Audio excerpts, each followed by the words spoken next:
अनुसंधान में क्या सम्मिलित है? ज्ञान का विकास। कौन सा अनुसंधान का उद्देश्य है? विशुद्ध ज्ञान प्राप्त करना, मानव जिज्ञासा की संतुष्टि करना, उपरोक्त सभी। निम्नलिखित में से कौन सा सामाजिक अनुसंधान के महत्व को दर्शाता है? अज्ञानता की समाप्ति में सहायक, ज्ञान में विकास में सहायक, सामाजिक कल्याण में सहायक, उपरोक्त सभी। किसी घटना के बारे में जानकारी प्राप्त करने के अथवा इसके बारे में नवीन ज्ञान प्राप्त करने से संबंधित अनुसंधान को क्या कहा जाता है? अन्वेषणात्मक अनुसंधान। किसी व्यक्ति, परिस्थिति अथवा समूह को विशेषताओं का सही चित्रण करने के उद्देश्य के लिए जानने वाले अनुसंधान को क्या कहा जाता है? वर्णनात्मक अनुसंधान।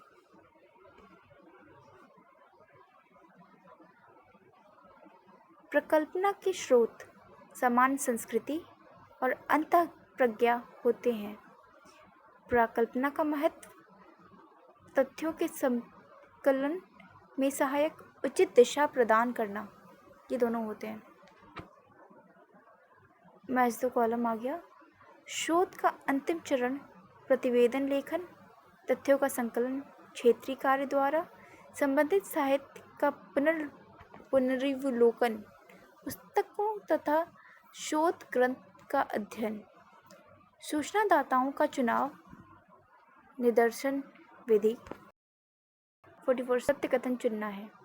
सामाजिक घटनाएं जटिल होती हैं। हाँ, ये सही है। सामाजिक घटनाएं मूर्त होती हैं। नहीं। सामाजिक घटनाओं का प्रत्यक्ष निरीक्षण संभव है। नहीं। किसने कहा? एक साथ रहने वाले लोगों के जीवन में क्रियाशील अंतर्निहित प्रक्रियाओं की खोज ही सामाजिक अनुसंधान है। बोगार्ट्स। किस शोध का उद्देश्य ज्ञान के लिए ज्ञान है? विशुद्ध शोध। कौन सा शोध उद्योगों के लिए उपयोगी है? व्यवहारिक शोध। किस शोध की प्रकृति निदानात्मक होती है? क्रियात्मक शोध की। व्यवहारिक शोध पर बल देने वाले विद्वान समाजशास्त्र को कैसा विज्ञान मानते हैं? व्यवहारिक विज्ञान। किस शोध में सामाजिक जीवन में सैद्धांतिक पक्ष का अध्ययन किया जाता है? विशुद्ध शोध में। भूतकाल घटनाओं से संबंधित अनुसंधान को क्या कहा जाता है? ऐतिहासिक अनुसंधान। किसने ऐतिहासिक अनुसंधान की वैज्ञानिक पद्धति को अनुप्रयुक्ति माना है? J.W. वेस्ट ने। ऐतिहासिक अनुसंधान में किसका प्रयोग नहीं किया जाता है? नहीं। क्षेत्रीय अध्ययन का नहीं किया जाता है। सरकारी प्रलेख किया जाता है। डायरिया का भी किया जाता है। समाचार पत्र का भी किया जाता है। किस शोध का प्रयोग सामाजिक समस्या को हल करने के लिए किया जाता है? क्रियात्मक शोध का। क्रियात्मक शोध का प्रारंभ किस देश में हुआ? America. The elements of research पुस्तक के लेखक कौन हैं? F.L. व्हिटनी। परीक्षणात्मक शोध तीन प्रकार के होते हैं। निम्नलिखित में से कौन सा प्रायोगिक अनुसंधान का एक प्रकार है? केवल पश्चात परीक्षण, ये भी है। पूर्व पश्चात परीक्षण, ये भी है। कार्योत्तर प्रशिक्षण, ये भी है। Scientific social research surveys and research, P.V. Young ने लिखा था। Social research J.A. लुंसबर्ग ने लिखा था। Research methodology C.R. कोठारी की है। Introduction to social research Keith Punch का है।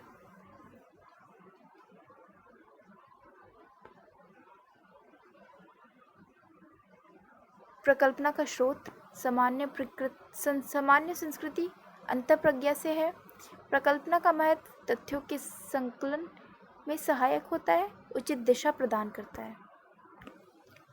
निदर्शन में से कौन सी एक सामाजिक अनुसंधान की समस्या नहीं है? अवधारणाओं की स्पष्टता का अभाव, ये है। सुनिश्चित माप की समस्या ये भी है। प्रयोगात्मक अनुसंधान का अभाव ये भी है। सामाजिक घटनाओं की सरल प्रकृति ये नहीं है। निम्नलिखित में से असत्य कथन कौन कौन से हैं? असत्य। सामाजिक अनुसंधान में प्रथम चरण इकाइयों का निर्धारण करना, यह सत्य है। सामाजिक अनुसंधान में तथ्यों का संकलन करने के बाद उनका सारणीय किया जाता है, ये सही है। सामाजिक अनुसंधान का अंतिम चरण प्रकल्पना का निर्माण करना, ये गलत है। सामाजिक अनुसंधान में अध्ययन नेत्र के निर्धारण के बाद सूचनादाताओं का चयन किया जाता है, ये सही है। सामाजिक अनुसंधान में तथ्यों के अवलोकन के बाद ही उपकरणों का चयन किया जाता है, ये गलत है। सोशल डिस्कवरी पुस्तक के लेखक हैं लिंडमैन। इनमें से कौन सा अनुसंधान अभिकल्प के प्रकार का नहीं है? अन्वेषणात्मक है, वर्णनात्मक भी है, प्रायोगिक भी है। अंतर वस्तु विश्लेषण ये नहीं है। विशुद्ध अनुसंधान का उद्देश्य ज्ञान के लिए ज्ञान होता है। अनुसंधान प्रारूप का अर्थ है निर्णय निर्धारित करने की प्रक्रिया। वैज्ञानिक अनुसंधान प्रयोग केवल मान्यताओं को परिवर्तित करते हैं। अनुसंधान में नीति परिचायक हैं, वैध और सापेक्षिक होना, जानवरों को न मारना, किसी दूसरे के अनुसंधान को उद्धृत न करना। पीवी यंग ने वैज्ञानिक अनुसंधान के कितने चरणों का उल्लेख किया है? 4। यह किसने कहा है कि किसी समस्या को ठीक प्रकार से निर्धारण करना इसका आधा समाधान है? एकॉफ ने। उस एक शब्द को क्या कहा जाता है जिससे किसी विषय में एक विशिष्ट अर्थ प्रदान किया जाता है? संप्रत्यय। सामाजिक अनुसंधान में उपकल्पना का सहारा लिया जाता है। उस काल्पनिक प्रस्तावना को क्या कहा जाता है जिसके अनुसंधान द्वारा जांच करना अभी शेष है? उपकल्पना। 75। निम्नलिखित में से कौन सा संप्रत्यय का स्रोत है? अनुभव, कल्पना, परिपाटी, ये सभी। 76। निम्नलिखित में से परिकल्पनाओं का कौन सा एक स्रोत गुड एवं हैट ने नहीं बताया? समान संस्कृति बताई है, वैज्ञानिक सिद्धांत बताए हैं, व्यक्तिगत अनुभव भी बताए हैं, अंतःप्रज्ञा नहीं बताया है। कौन सा एक अच्छी उपकल्पना का लक्षण है? अवधारणात्मक स्पष्टता, विशिष्टता, अनुभविक संदर्भ, ये सभी। ऑगस्ट काम्ट के अनुसार वैज्ञानिक पद्धति का प्रथम चरण कौन सा है? विषय का चुनाव।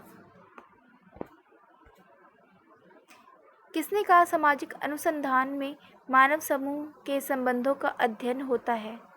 पीवी यंग ने। संबंधात्मक प्रकल्पनाएं हैं जटिल आदर्श प्रारूपों से संबंधित। सामाजिक शोध के इन सोपानों को बढ़ते हुए कर्मों में लगाएं।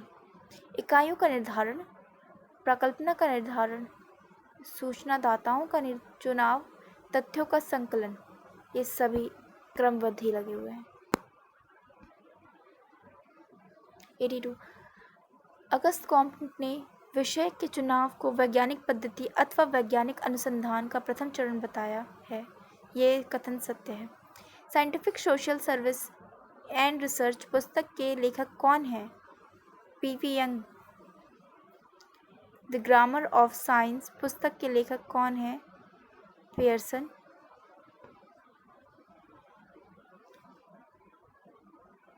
Scientific social services and research पुस्तक के लेखक कौन हैं? PV young. The grammar of science पुस्तक के लेखक कौन हैं? Pearson. Methods in social research पुस्तक के लेखक कौन हैं? Good and hat. The proper study of Mankind पुस्तक के लेखक कौन हैं? चेज। सोशल रिसर्च पुस्तक के लेखक कौन हैं? Lundberg. The limitations of social research पुस्तक के लेखक कौन हैं? Shipman. Quality and quantity in social research पुस्तक के लेखक कौन है? Bryman. Statistic in sociology and education पुस्तक के लेखक कौन है? Henry Garrett. Sociology methods and theory पुस्तक के लेखक कौन है? N Jayaram. Introduction to social research पुस्तक के लेखक कौन है? Keith Punch. Field worker and the field पुस्तक के लेखक कौन है? एम.एन. श्रीनिवास एवं A M. Shah. Methodology and field work पुस्तक के संपादक कौन है? V K. Srivastava. The romance of research पुस्तक के लेखक कौन है? रेडमैन एवं Mory. Methods in sociological inquiry पुस्तक के लेखक कौन है? पीटर एचमन। फाउंडेशंस ऑफ बिहेवियरल रिसर्च पुस्तक के लेखक कौन है? एफ.एन. कर्डिंगर। तो ये यूनिट 1 ख़त्म हो चुका है सोशियोलॉजी का। अब यूनिट 2 स्टार्ट होगा।